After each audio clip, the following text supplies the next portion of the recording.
It's kind of a mafia polar world that is shaping up. You cannot understand Trump in isolation without also understanding Orban and Putin. It's about might makes right. It's about if you have nukes, then if you're the dominant power in your neighborhood, you get to do what you want. The US and the UK have allowed Israel basically to burn down the Geneva Conventions, international humanitarian law as we know it. The alternative is the law of the jungle or the mafia code. Basically, all people do in response to Trump and Putin is buy more weapons. It's not a surprise, is it, that if America goes full-on nationalist, then yeah, the neighbors, Canada and Mexico, those countries are going to get nationalist too in response. But I think we're seeing a pattern of countries becoming more like Trump in the name of fighting Trump. Right, we've been kind of playing defense when we should have been playing offense on not just democracy, but as you say, multilateralism. How do we respond to the fact that this international world order, humanitarian, at least the humanitarian side of it, has never existed in the first place? I'm Naomi Klein. And I'm Mehdi Hasan. And today we're going to get unshocked about Trump blowing up the world order. Blowing up the world order, Naomi, starting with where you are. You're finally in a place that is relevant to the rest of the world, dare I say, Canada. I know, who would have thought people actually are interested in the fact that we might be annexed by the United States. Yeah. Annexed, invaded, economically bombarded. All I've been hearing about in recent weeks is tariff, tariff, tariff from Donald Trump, who calls it the most beautiful word in the English language, in the dictionary. Not that he's very familiar with the dictionary. Well, he's got a new word. Yes, it's a new word. What is the mood in Canada right now? Do you feel like you're under siege?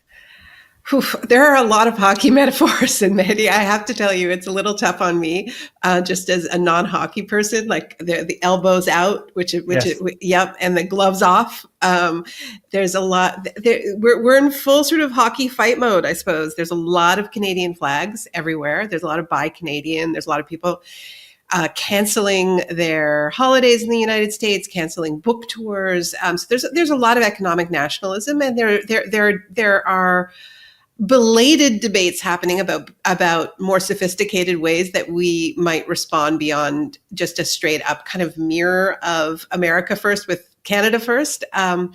But no, I think people feel very, very vulnerable. It has come as a shock. It's just suddenly realizing that this country that we have kind of gambled everything on is treating us like an adversary, dreaming of sort of, if not completely taking us over, then maybe redrawing the border around the Great Lakes. So all of our fresh water is on the US side.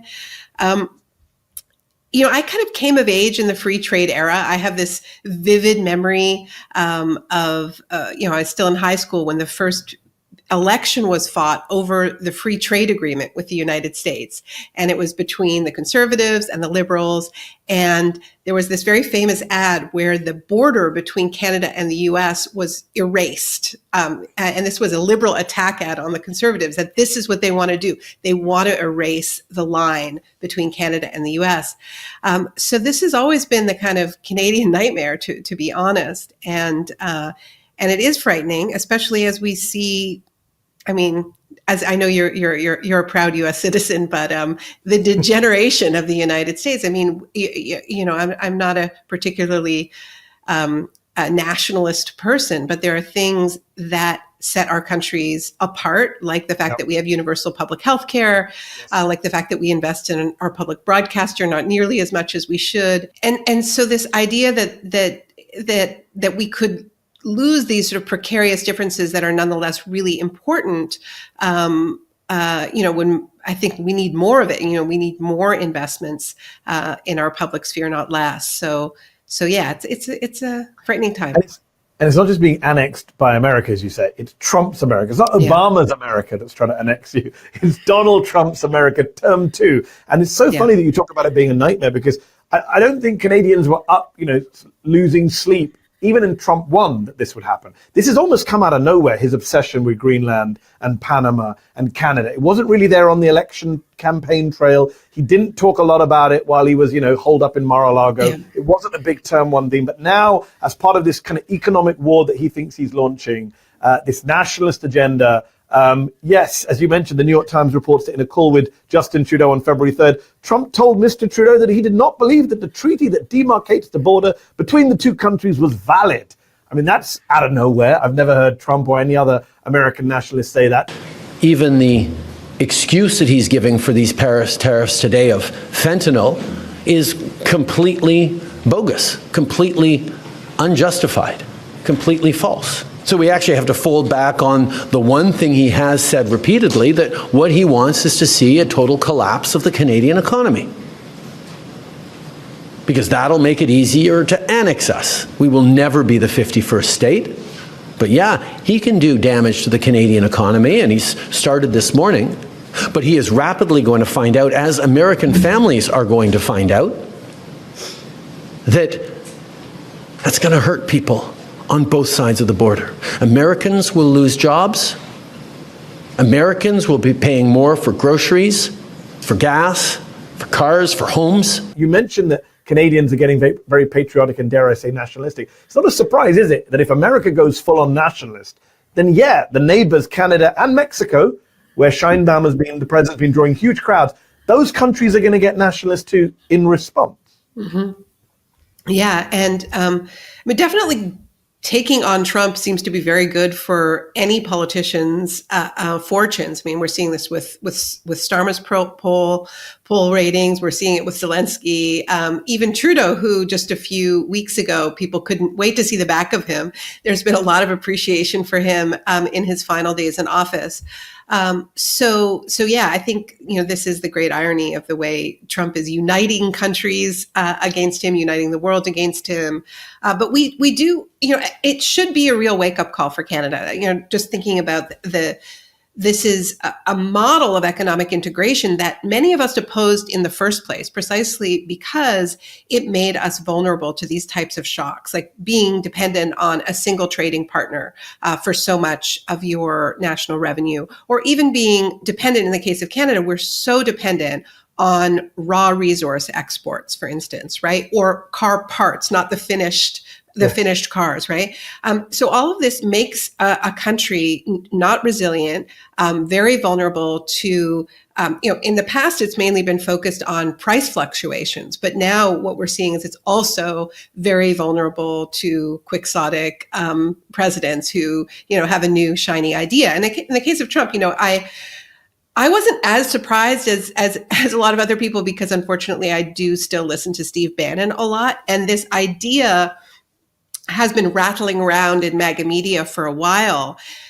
And at the center of it, I think, is that Trump knows that he cannot fulfill the economic promises he made to his base in any way, shape, or form, especially if he's going to deliver on the tax cuts to the rich. And so he has this idea that tariffs are this easy way to bring in money, in the same way that he has this idea that mass deportations are the best way to create jobs, right? So these are really, really kind of cartoonish ideas for how to stimulate the US economy. It's not going to work, as we're seeing. It's much more likely to create a recession. But, this is where we are. But I watched this idea take form in Steve Bannon's brain, I have to say. They started calling it the External Revenue Service a couple of months ago. And sure enough, it's Trump's big idea. Liking this video? Then don't just watch. Hit like, share, and subscribe. And tap the bell so you never miss a video or live show. But if you want early access to exclusive content, then you have to head to zeteo.com and subscribe now. You'll be supporting fearless, independent journalism. It's interesting that you call it cartoonish, because of course the left has always had a critique of free trade, as you mentioned, going back to NAFTA and now the USMCA. There is a case for tariffs and protectionism, many on the left would argue, for domestic industries, for industries that need to be protected. That's not what Trump and MAGA are doing. He is wielding it, as you say, as a blunt economic tool, as some weird revenue raiser, even though Americans are going to pay the tariffs. Jobs could be lost in the US in car dealerships and all sorts of industries as a result of these tariffs. And he's using it basically to bully and bludgeon his way to get his way. And I do want to talk to you about Ukraine later in the show and what he's doing there with the minerals. But in this front, it is just a way of economic nationalism and bullying and using America's might or leverage to get its way. But as with Trump, there's a great Rick Wilson book title, which is Everything Trump Touches Dies. And the Conservatives in Canada were about to win the election by a landslide. Justin Trudeau was super unpopular. And now the Liberals actually have a chance of winning. They've narrowed the gap because the Conservatives are seen as too close to Trump. This guy, Pierre Poilievre, the right-wing leader, is seen as a Trumpist, and Canadians in their nationalist moment don't want to be close to Trumpists. And we even have a new Liberal leader, Mark Carney, former banker, who could win the next election. I will work day and night with one purpose, which is to build a stronger Canada for everyone. It's not a done deal. I mean, I am wary because I think we're in a little bit of that early sort of Kamala bump sort of phase of just maybe the party isn't left for dead. Maybe they have a chance, a big bounce. But there's no doubt that there's been, as they call, a vibe shift, right? And Poilievre, for people may have seen clips of him eating an apple, for instance, that went viral a little while ago, like full of sort of what Mark Zuckerberg calls masculine energy. And he's really more of a J.D. Vance type of character, just strangely angry all the time, and has been picking up steam with this slogan, Canada is broken, right? And so you can imagine in a moment where we are, the country is feeling as vulnerable as it is to the United States and a bully next door, that having a leader nationally who's can't stop talking about how terrible your country is not really going to be hitting the mood. So that explains why Poilievre's fortunes are dropping. Whether Carney is the messiah that people hope he is, I'm not sure, right? I mean, it is a gamble because he is a banker. He's headed up a couple of central banks. He headed up the Canadian Central Bank, the UK Central Bank. He's also never been elected to anything. I believe he's not a member of parliament. Right. And there is a populist backlash against this so-called globalists. And he is kind of like what you see when you look it up in the dictionary, right? But he is, there is clearly some appeal around just a kind of, guy in suit, reassuring in a moment of crisis and shock. And so there is hope there. And he also is somebody who has done a lot on climate. Now, what he has done is something we could devote an entire episode to. I mean, he's all been about getting these banks in particular to adopt voluntary measures, emission reduction commitments, which they have all basically abandoned in recent months because this is now being dismissed as woke capitalism. But I think that for people who recognize that, yes, Trump is a crisis, but he's not the only crisis, like climate change is still happening. We need to multitask in a time of polycrisis. You can see why Carney, has picked up the sort of momentum that he has, and he just got a huge majority. What did you make of Mike Myers on SNL as Musk? Not just as Musk, making fun of Musk, but he also at the end of the show came on wearing a T-shirt with the slogan, Canada is not for sale. He mouthed elbows up, the mantra you mentioned. Did you ever think you'd see that on SNL? Mike Myers never used to be very political. Famously, he stood next to Kanye quietly while Kanye called George Bush a racist during Katrina. Oh my God, I forgot about that moment. Yeah. So you can see the fight. Yeah, you can see the fight. You can see why Canadians are more drawn to politicians who are, making them feel better about themselves and saying, we can do this instead of just saying we're broken, we're terrible. So yeah, I thought that was a kind of amazing moment, but, and I like the idea of not being for sale. The trouble is, Mehdi, that what's actually happening on the ground in Canada is, kind of a wish list for our domestic corporations, right? So we're saying, we're not going to sell ourselves to the United States, but we are going to allow the oil and gas companies to have their wish list in the name of fighting these tariffs, right? So we have seen,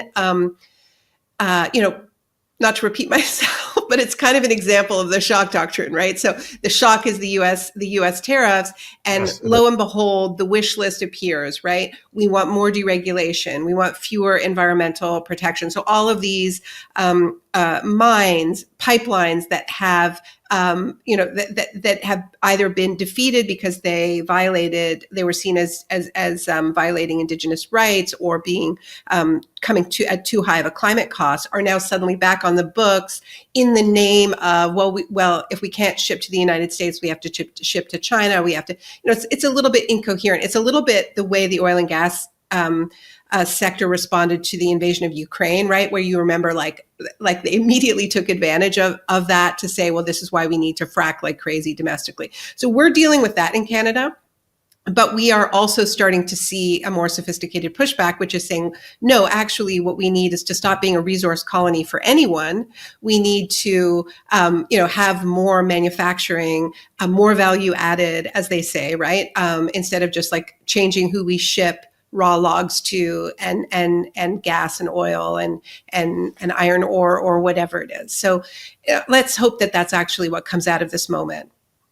You mentioned Ukraine, and I want to talk about Ukraine because you said you've been... By the way, Mehdi, I know a minute ago you were saying that Canada was interesting, but now that I'm talking about iron ore, I'm pretty sure you've reconsidered. You're like... I moved us on quickly to Ukraine. I do want to talk about Ukraine, but before we get to the specifics of Ukraine, you mentioned that you listen to a lot of Bannon media.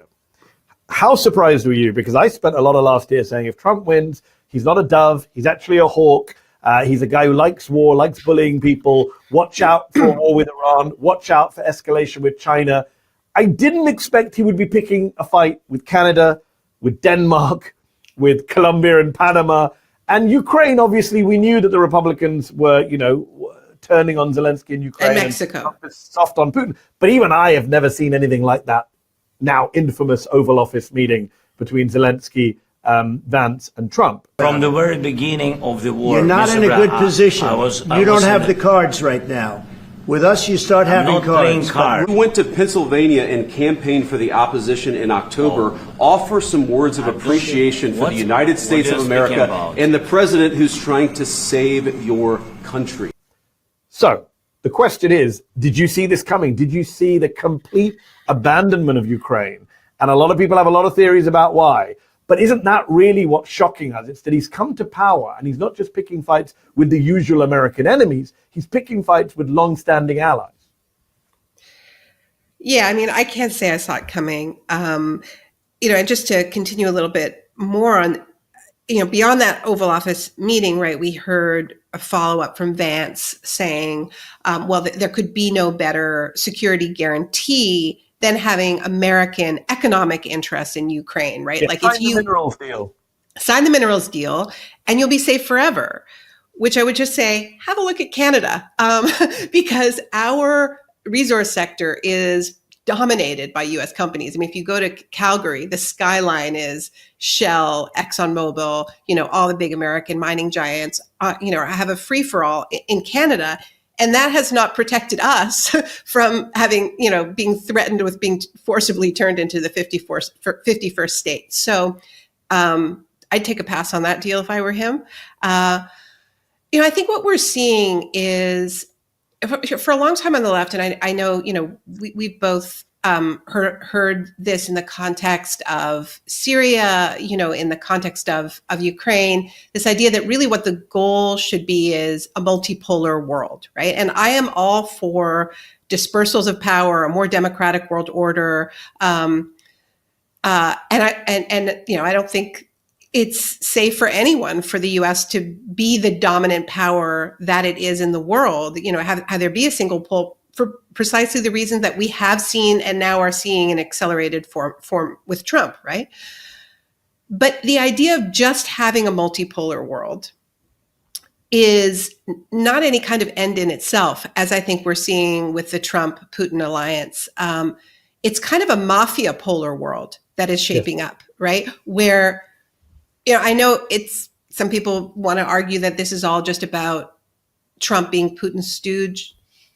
I think it's much more about a common theory of power, where it's about might makes right. It's about if you have nukes, then if you're the dominant power in your neighborhood, you get to do what you want, right? You aren't governed by any kind of international rules-based system. The entire post-Second World War, international humanitarian order, forget it. You can invade countries if you have the ability to do so.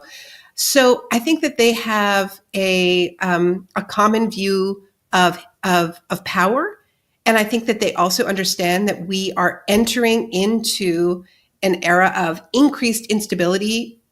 I think the idea that any of them actually don't believe climate change is happening is ridiculous. They know. And so they're fortressing their borders, and they're trying to get what they need inside those borders. That's why Trump is interested in Canada's Great Lakes.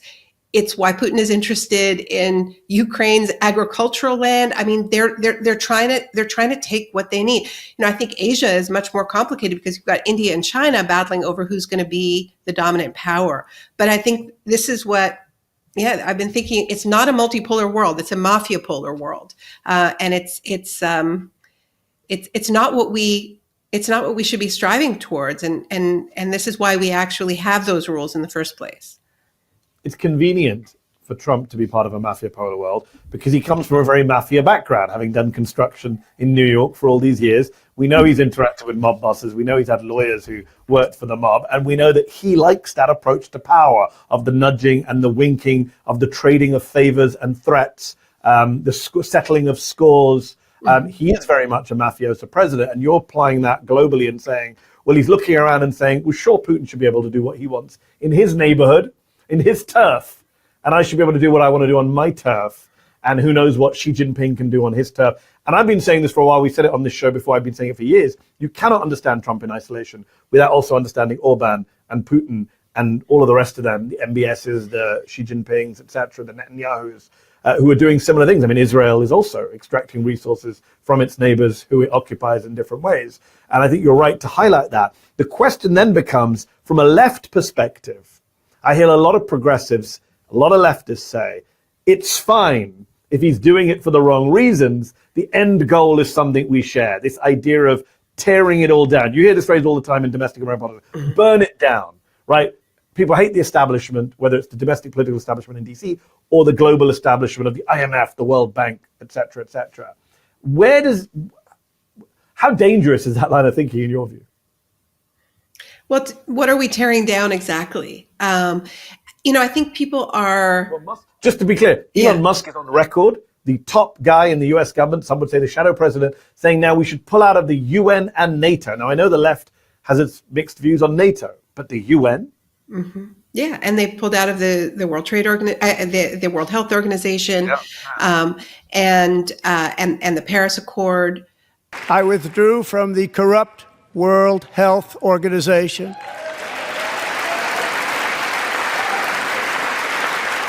And I also withdrew from the anti-American UN Human Rights Council.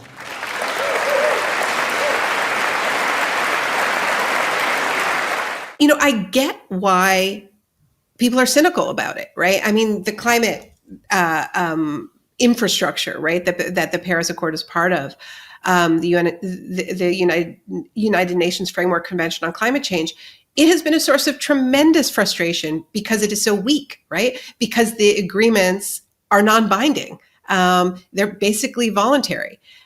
And the reason for that is that the U.S. has systematically opposed every time the majority countries of the world have come together and said these agreements need to be binding.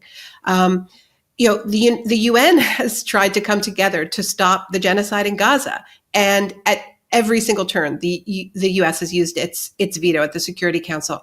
So how do we respond to the fact that this international world order, humanitarian, at least the humanitarian side of it, has never existed in the first place, right? I think of my friend and colleague Astra Taylor's, she wrote a book about democracy that she published several years ago called "Democracy Doesn't Exist, but We'll Miss It When It's Gone." And that was a response to that burn it down impulse in the context of particularly American democracy. We know the United States isn't a real democracy, that it's rigged in so many different ways. And the impulse might be to try to burn it down. And her response is, let's try to have a real democracy. We should actually try it. We should try to make it better and live up to its dream. Not destroy them. Yeah. And And I feel the same way about the international humanitarian order. It doesn't exist. It was rigged to be from the start to provide a veto to these major powers that are on the Security Council, and particularly the U.S. And there may be a moment now as the U.S. Recedes into multilateralism, withdraws into unilateralism. Forgive me, for the rest of the world, or to be a kind of coalition of the willing. Not everyone's going to participate. Obviously, Putin's with Trump, but to try to make the what is left of the world that might want to have actual multilateralism, try democratic multilateralism for the first time, and organize around the United States. So I think this is. We already started to see some of this around Gaza with the Hague group of countries that recently announced. I think Canada and Mexico obviously have to coordinate their responses to the United States. That's only a matter of time. There's going to be a Congress about this that I'm going to be attending at the end of August. So maybe we'll end up with a more democratic multilateral system that the U.S. at some future date might decide to join as one among many participants, not one with a veto and the ability to smash the whole thing. But I would argue strongly against burning the whole thing down. What about you, Mehdi? No, it's something I worry about because, as you say, you'll miss it when we're gone. I think about the Geneva Conventions in specifically, where the US and the UK and Germany and France, to an extent, have allowed Israel basically to burn down the Geneva Conventions, international humanitarian law as we know it, and set new precedents for what can be done in wars against hospitals and children. And the response to that can't just be, well, okay, everyone gets to do that now. I mean, that's a great rhetorical flourish in a debate. But actually, you don't want China doing that to Taiwan. You don't want Russia doing that in Ukraine, et cetera, et cetera. You don't want India and Kashmir. Those rules weren't always followed, as you say, and they were often vetoed, but they existed as some kind of benchmark or aspiration. And the alternative is the law of the jungle, or the mafia code, which you mentioned, where it's just Putin, Trump, and a few other strongmen deciding what is and is acceptable based on, as you say, whether you have nuclear weapons, whether you have access to minerals and economic leverage. So it does really worry me, this idea that, yes, we make don't make the perfect the enemy of the good. We certainly don't have a perfect multilateral architecture or a perfect UN. And there's a lot of questions to be asked about the future of NATO. But the alternatives all on offer right now from Trump. And that's a problem for the left, right? We're playing a very reactive game. When Musk says something, so we react. Trump says something, so we react. Netanyahu does something, so we react. There is no real proactive initiative to build something or offer a vision of the future that is better. By the way, let's not use the phrase coalition of the willing, as tempting as it is, because that's what George Bush used for Iran. Keir Starmer used it recently. I was like, no, let's not say that. It's true. What am I doing? I get it, but let's not say it. But look, you mentioned to me, and I'm gonna quote from you because I hadn't read it, but you mentioned it to me before the show. Omar Barghouti, one of the founders of the BDS movement, wrote a great piece for The Guardian last year, where he talked about actually rebuilding the UN, making the UN work. As you say, elimination of the veto, a more inclusive representation, revamping the grossly inflated structure, making it more lean, less corrupt, less dependent on Washington money. Those are all good things that we should be proactively making the case for. And we haven't been, right? We've been kind of playing defense when we should have been playing offense on not just democracy, but as you say, multilateralism. It's not a word you hear very often.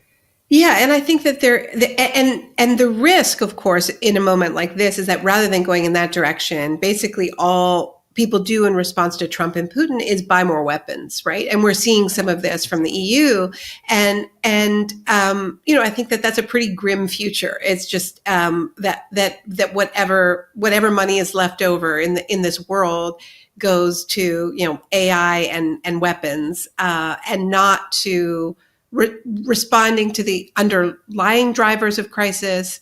You were talking about Israel, and I think it's really important. And I know you've talked about this with Anthony Lowenstein.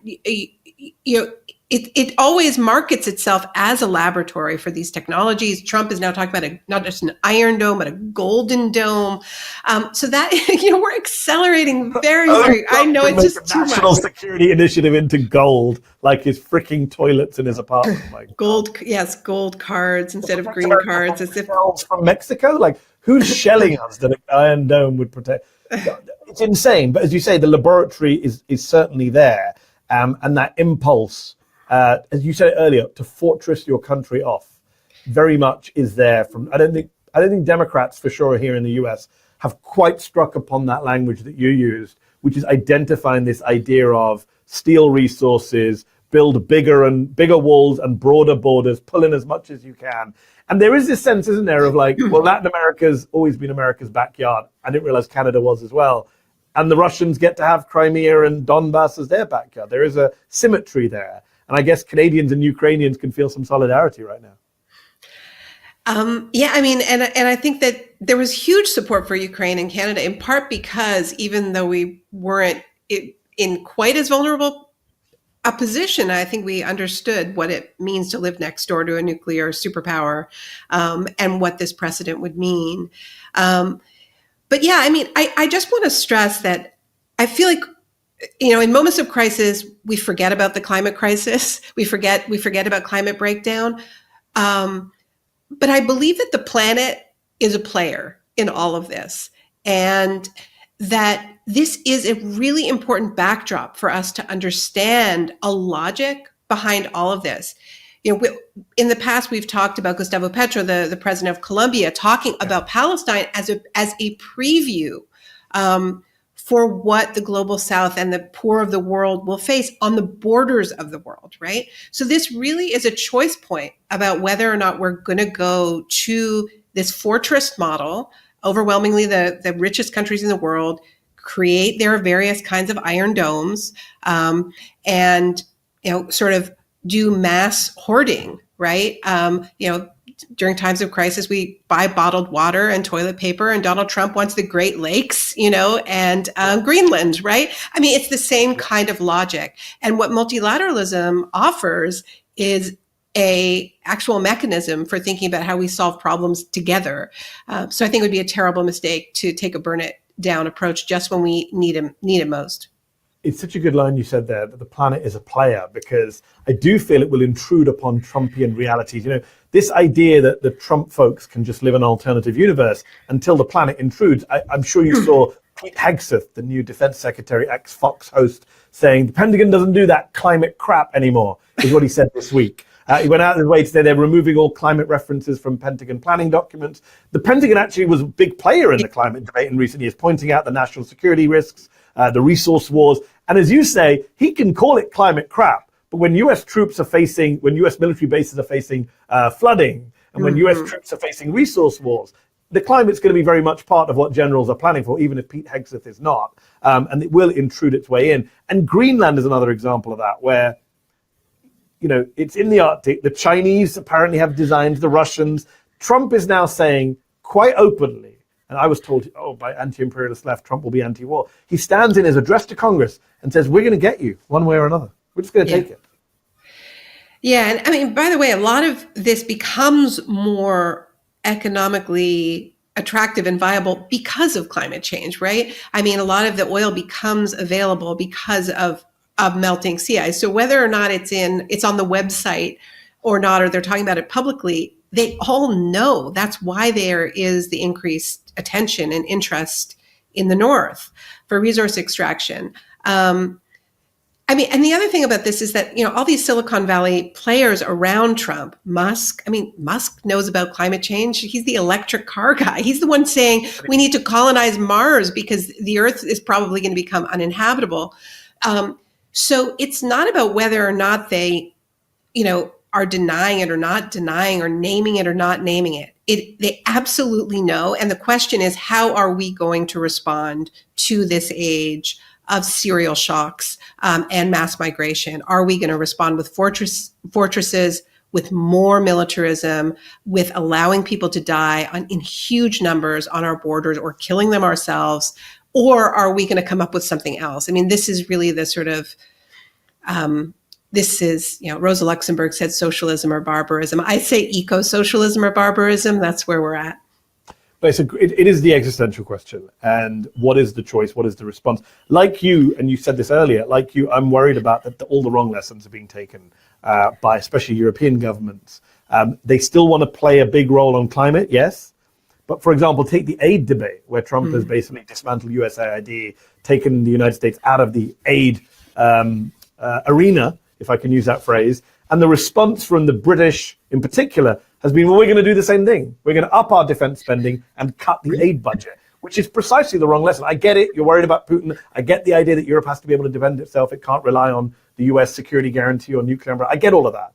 But the idea that at a moment when the US is retreating from foreign aid, both as a moral instrument and as a strategic weapon, why the rest of the world wouldn't try to step in and fill that gap? Because aid has two obvious roles. One is morally, it's the right thing to do. But even if you don't care about morality, the idea that the EU, for example, could be the force that is winning hearts and minds in Asia rather than the Chinese, and in Africa, where the Chinese have made huge inroads. Strategically, it makes no sense to withdraw from that part of the world in an economic, humanitarian, strategic way. I just find it insane that the lesson that Keir Starmer's Labour government has taken is to say, oh yeah, we're going to cut aid to spend more on defence. That seems to me the precisely wrong lesson to take from the Trumpist approach. Yeah, I think we're seeing a pattern of countries becoming more like Trump in the name of fighting Trump. And I think we have a moment and an opening for some real international leadership that would hold up other models. I nominate Claudia Sheinbaum, maybe Lula. Like, I think that there are some voices. Not your own new prime minister, the unelected banker. I'm shocked, man. Shocked. Not you, not Mark Carney. Yeah, I mean, like I said, I think it'd be. I will be very grateful if he saves us from Polyev, but I wouldn't bank on the banker to be that alternative we all need and want. I wouldn't bank on the banker. One thing I would say is, I always think about impending fascism, and we haven't had a chance in this episode. We've been talking about kind of America abroad. As we're taping it, the big domestic story is the fascist impulse at home, where people on green cards are being rounded up by ICE agents. And I just think about the fascism at home and abroad, the choice between, as you say, eco-socialism and barbarism. And I think what will save us, obviously, is good leadership and the power of community and mass movements. But also what might save us, Naomi, and you know this from listening to Steve Bannon, these people are just not very good at what they do, right? You just look at, we started this show by talking about tariffs. I don't even know where we are with the tariffs right now, because every day it's like, tariff, oh no, pause the tariff. Tariff, well, I had a phone call with the president, I'm going to drop the tariff. So they're all over the place. He can't even get his narrative right. Tariff is a great economic weapon. No, it's not. It was a diplomatic move. It's about drugs. No, it's about this. And I just think that's what might save us, that even in term two, in fact, especially in term two, he's surrounded by a bunch of absolute incompetents, narcissists, grifters, sycophants, no one with any real vision to match the kind of autocratic and nationalistic impulses. And I just want to mention this before we wrap, because I did want to mention this earlier, but I feel there's a perfect moment to mention as we try and look for hope. Kristi Noem, the Secretary for Homeland Security, former governor of South Dakota, she went to the Vermont-Quebec border in January. And there's no video of this, sadly. We looked everywhere. But Daily Beast reports that she reportedly stepped up to the line, the border, the tape, and said with a grin, USA #1, and then stepped across the line into Canada and said, the 51st state, and did this back and forth. We are governed by children. And I feel like that is what makes us. Demented game of hopscotch, yes. Demented game of hopscotch. I feel like I look at that and I think, idiots. But then I think, thank God we've got the idiots and not the really sharp strategic fascists of the Orban variety. Elbows up. We can beat these people at hockey. There's no doubt. I don't play hockey, but I'm happy to put my I have no idea what that means. I'm guessing it means. Elbows up is definitely, I think the American left should also adopt it now. We're going to need more than elbows up. We've got armed ICE agents coming for us. So, Naomi, on that note, elbows up with some hope in the demented hopscotchers that are coming for us. I do think we can get through this, but it's going to be very dark as this, I mean, you said it, the mafia polar world that we're heading into. You heard it here first. Did you like this video? Don't forget to subscribe to this YouTube channel and turn on notifications. For exclusive content and to support our independent, unfiltered journalism, head over to zeteo.com. Your support matters.